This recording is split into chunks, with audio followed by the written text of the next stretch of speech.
Hi everyone, it's Natalie. And I needed to come on and just share a really interesting experience I just had. So I was listening to a podcast not that long ago, which I will have in the description box below. I'll link it. And it was on YouTube. It's called Rune Soup. And it's a great podcast. Gordon White, who is he lives in Tasmania, I believe, um, is the interviewer, and sometimes he does solo podcasts as well. Anyhow, he did a podcast at one point on the tarot, and he was interviewing. He's done several. I mean, he's interviewed Benabel Wen, and he's interviewed Robert M. Place, and various other people. And on this occasion, he was interviewing Michael M. Hughes. And if you Google Michael M. Hughes, there's not a huge amount about his work with tarot. There's a lot more information out there about his magical work. So in this podcast, Michael M. Hughes is talking about the best way to really deeply connect with the archetypal resonance within, specifically within a Marseille deck. It was really interesting. His main way of asking people to do that was by taking taking the first card in, the Fool, right? Meditating on it, say 5-10 minutes one day, and then just making your intention really explicit. I want to know the Fool, right? I want to get to know who is the Fool. And then he said, you let it go. And he said, it'll take anywhere from, a day to a couple of weeks. You never know. But you will see and meet the Fool in life as an embodied person. And he said, you don't have to, don't worry about questioning, like, is this the right one? Or is this is this the one that I was supposed to see, etc. Because he said, you will just know. You'll know, like, without a shadow of a doubt, like, this is who I'm seeing. So I loved that. I thought, wow, that's not an approach I've ever taken. And I feel like I know the Fool. In fact, even when I went to get to know the Tarot de Maria Celia, which is the one I'm holding up right now, comes in this wonderful tin, and it's a beautiful Marseille deck. Colorful, bright, and cheeky. I feel like it's a very cheeky deck. And this Fool in particular is very cheeky. You look at the angle of his head and the way he's carrying, he's kind of like looking back at you like, hey, I see you back there. And just really delightful. And really, for me, the Fool, for the longest time, has always dictated to me the way that a deck feels and whether it's a deck I feel like I'm going to connect with. And part of why I stayed with the writer, the RWS, the Smith-Waite deck for so long, is because this Fool in particular really resonated with me on a level that was very deep and very profound. I feel like that's kind of maybe even a conversation for another video, but if you look at this archetypal Fool, this to me feels very familiar. I definitely kind of see and identify myself in this archetypal depiction, right? His head is back, his heart is wide open. Anyone who does a lot of work with meditation or yoga, this is a very an open, trusting, allowing, loving, naive, and yet possibly also very wise Fool. And really, I could wax lyrical about the Fool for hours. And I even went looking to see if I'd brought the box that I had my fiber collages of the Fool in. This is even when I didn't have any, these are magnets, by the way. I don't know if anybody's ever seen these, but even when I was away from working with tarot because I was really becoming an obsessive meditator and Buddhist practitioner, for a while, and really believed on some level that I think I really got to a place for a little while where I kind of felt in general like tarot was beneath me. But, you know, see also anything I've ever said in any of my videos about the types of people that I really started learning tarot from. And I think that answers that question, really. But yeah, these magnets are fantastic. I don't even know where they came from. I think someone gave them as a gift to my mother, and she was like, "Hey, you like this kind of stuff. You want one of these? You can have them." She didn't want them on her refrigerator, but I was happy to have them on mine. So yeah, I mean, the Fool is so even in the depths of being an obsessive, you know, Buddhist meditator, kind of rejecting what I had learned before about tarot and about anything that was even remotely woo, because I was questioning everything, and I needed to. I still had a real soft spot for the Fool and for the archetype of the Fool. You know, the zero and the open-heartedness, you know, the way that the zero kind of reflects the symbol in Zen of an Enso,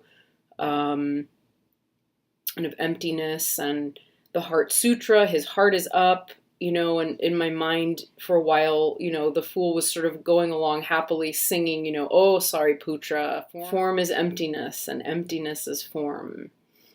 You know, that was just absolutely the embodiment of it for me.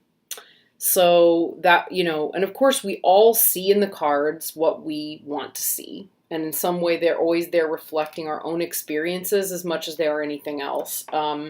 That's, I think, just part and parcel of, you know, that's just who we are. And it's kind of the magic. It's part of the magic of who we are. Having heard that from Michael M. Hughes, I thought, you know, I want to try that.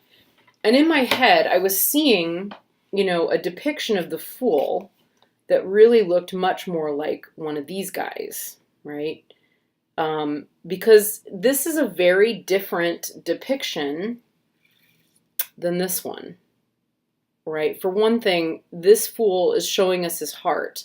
These Fools are showing us their backs. Right. Then we also have this guy, right? And this Fool has always left me just a little unsettled, right? This I remember when I was enrolled in seminary with the Zen temple and taking vows and so on. I made a series of collages, and I made them loads of them of Guan Yin, or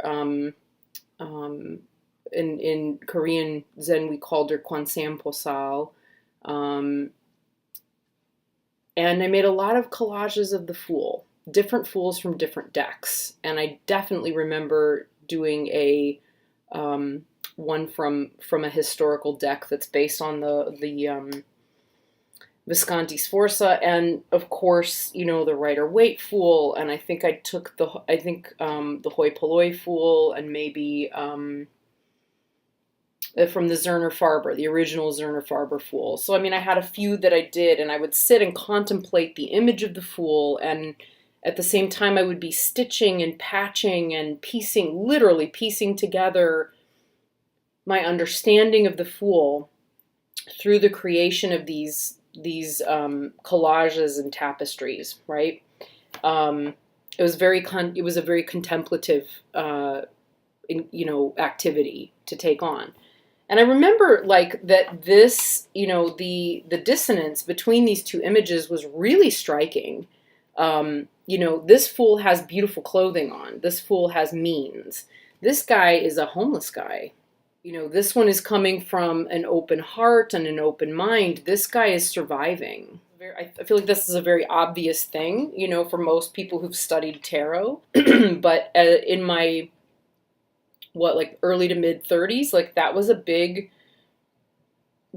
a really big contemplation, was really integrating all of those images of the Fool, or attempting to.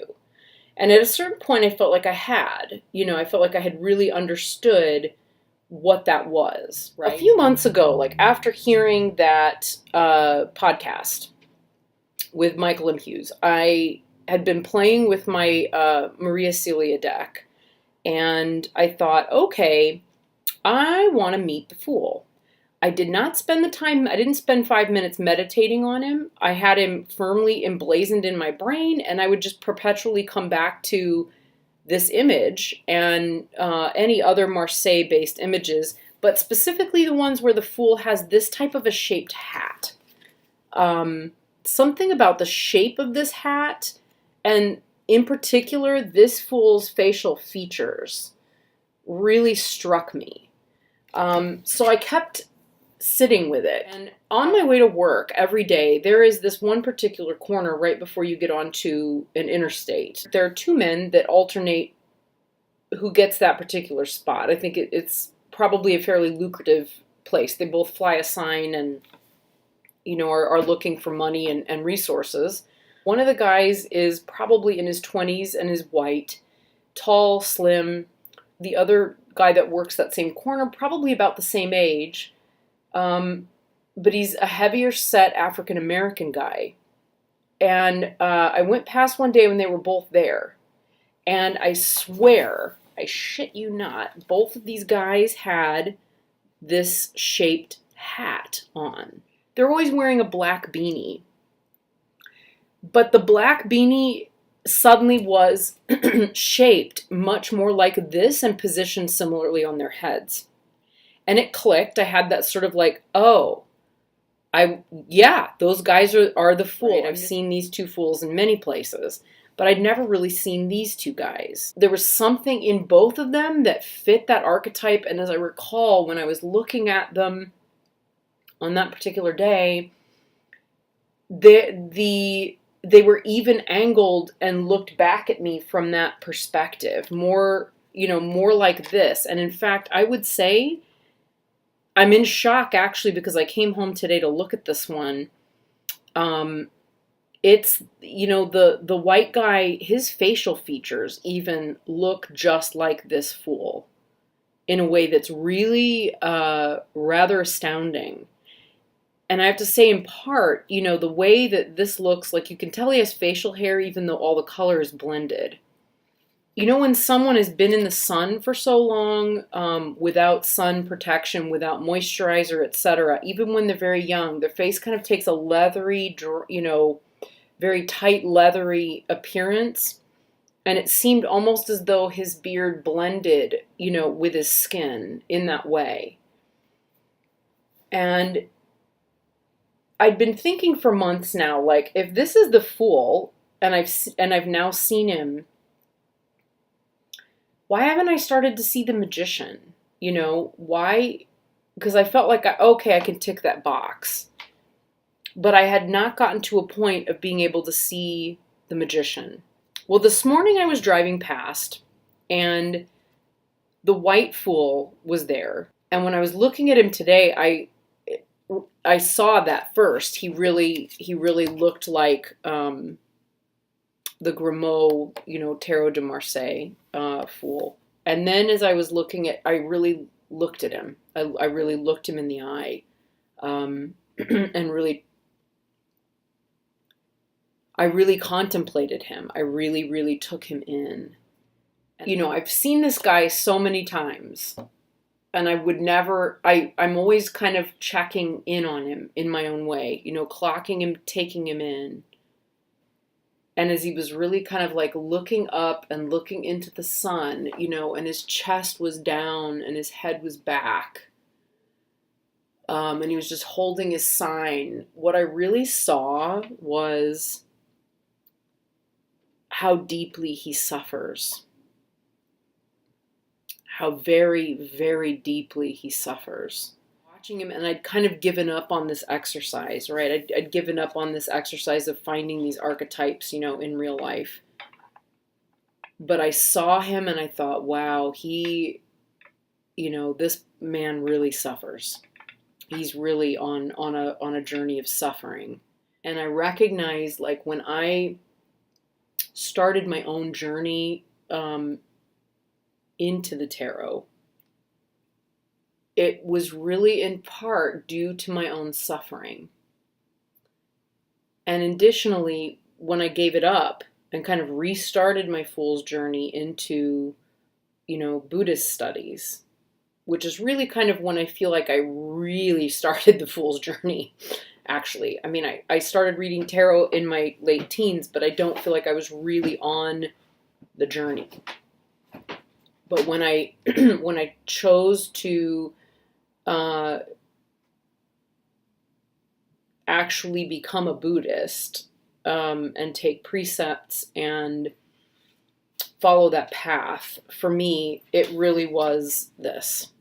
It was, dropping everything else, opening my heart and taking a leap of faith.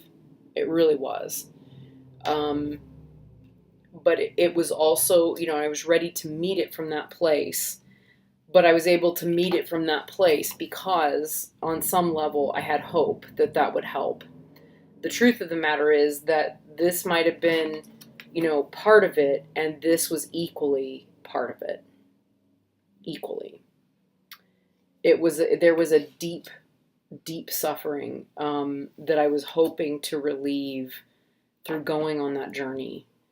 And that was a big moment. And it really led me into this deep contemplation on my way to school today to teach. And then I forgot. Then I was on my way home in the car again. And I met the magician. It really was so striking, I couldn't miss it. And it was the weirdest, it was just weird. It was so weird. And wonderful and unexpected and striking, and it shook me deeply, that was what was happening, because it was unmistakable. Because this morning I really thought, wow, that's what the fool's journey is. It's not just, the archetype of a trickster, right, who could go humorous or dangerous at any moment, right? It's not just that, right? It's not just that level of freedom. And it's equally not just coming to things from either a naive or wise place, but with an open heart, at either side of that journey. It is also, a journey of deep suffering and, being tired of carrying that weight, even though it's not much, but carrying that weight on your back. And what if this dog is pulling at their pants and shredding them because the dog is wild and kind of trolling them? And, of course, I'm not pointing out anything that anyone who's studied Marseille doesn't know, right? This is part of it. It's just that, this is the journey for us too as readers. Things go in on a different level when you're seeing it.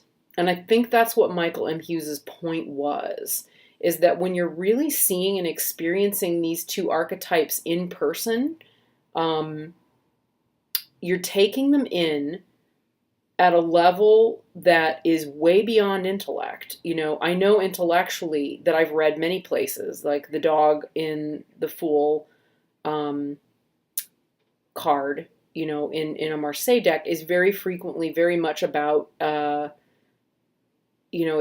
wilder, aspect of the Fool. It is an aspect of the Fool, being loyal but wild on some level. But this wild dog is kind of he's kind of trolling the Fool. He's attacking him a little bit. He's tearing away his dignity, literally tearing away at his dignity. And that's what I was seeing today in this guy. He didn't have a dog. There were no dogs around. And it really brought me back to this. It really opened my heart. It made me pause. It made me tender. It made me recognize those areas in myself. It made them resonate very powerfully, which then tends, when I experience that, to open my heart even more.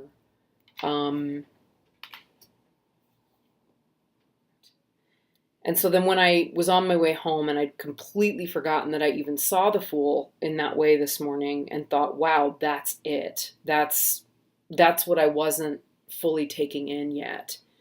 I was driving home, and at the entrance to the park that I live near where I walk my dog, it had this huge, like, circular flower bed, in the middle of that area where you would come off the main road and drive in through the gates, right? I'm putting the gates right behind me here. So you come off the road and it kind of goes that way.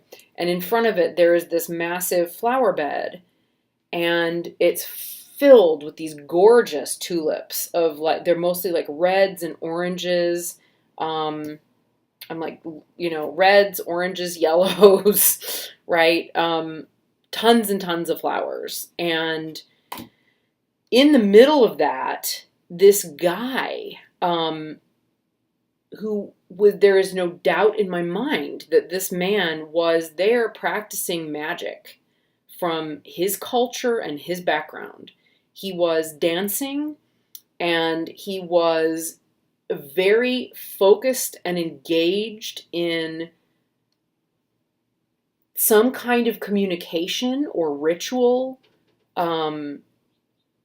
with something that was not apparent. And it was so out of place. It was so, like, he was wearing regalia that included, like, looked like he was wrapped with gold around him and had this, like, not a gown, but, and I'm really ignorant of African magical practices. I really wouldn't begin to know, what, based on what he was wearing, what his background was. But I have seen that before. Never in person, but in media or film somewhere, I've seen it before. And that was unmistakably what was happening. But it was so out of place and so unexpected. I really did a double take because I thought, am I really seeing this? Am I seeing this guy? And the power that he had, I mean, it's so funny because it really, of course, the decks that I'm thinking of when I think of, who is the magician? Well, this is a white guy. And that isn't really who's, if you're going to see a magician, a real magician in the world engaged in the way that these magicians are, right, in practice, they're probably not going to be white, because white people are too afraid of magic, and they're too afraid of being open, and of practicing this, and of being this in a way that could potentially compromise their status in the world. And of course, that's not the only archetype of a magician. It certainly isn't. And what I got from this magician, I don't even know how to put into words, actually.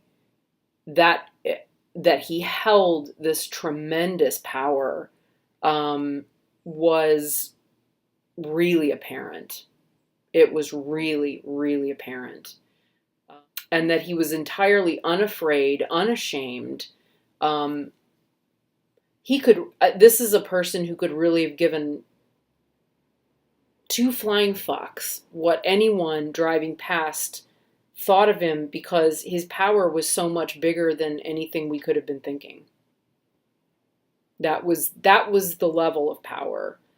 And I would have been shocked. I'm shocked, actually, that he felt safe, I guess, is a way, to be so unashamedly who he is. And I also was kind of questioning, is anybody else seeing him? People were I even looked around, I was like, people are driving around like they don't even see him there. But that could also be because we don't look. We're not looking. We're not paying attention. And he had the kind of power that a real magician has, that's a little bit terrifying, and in the most wonderful way. It's a kind of magic we could all cultivate in ourselves, but it's very unusual for anyone to be able to have that level of power in a way that is on display or in a way that's public. Because as my first meditation teacher told us when I first learned back in 2008, he just said, the one thing I will tell you that you should remember on your journey with this is, do not bewilder the ignorant. People who have meditated for a very long time, or who have gained a lot of power in their lives over time, have real power, and they have real wisdom and real connection, and it is very bewildering and upsetting when someone who doesn't know how to meet with that is distressed by it. I'll never forget that. I'll never forget that. And this guy was that. This guy had that. And he had no fear simultaneously about bewildering the ignorant. And my meditation teacher had pointed out people like Christ, right? Like Jesus Christ. He had so many powers, so many cities, so many gifts. He was, at that time, no one really would necessarily maybe said that he was the Son of God, but his power and his capabilities were such that he was a truly great magician. There's no question. And that bewildered people who couldn't really take it in. I just read a quote recently that I'm going to really badly misquote, and I don't remember where I read it. I've been reading so many things lately that I can't keep all of them in mind. To someone who is uninitiated, a true God will resemble a demon, or that there's a fine line, right? And that is the level of ignorance that we're talking about. That someone who has has a power that is really, that is ultimately rather godly in nature, can appear terrifying and evil to someone who's not initiated on some level. So, anyway, deep thoughts, y'all. All right.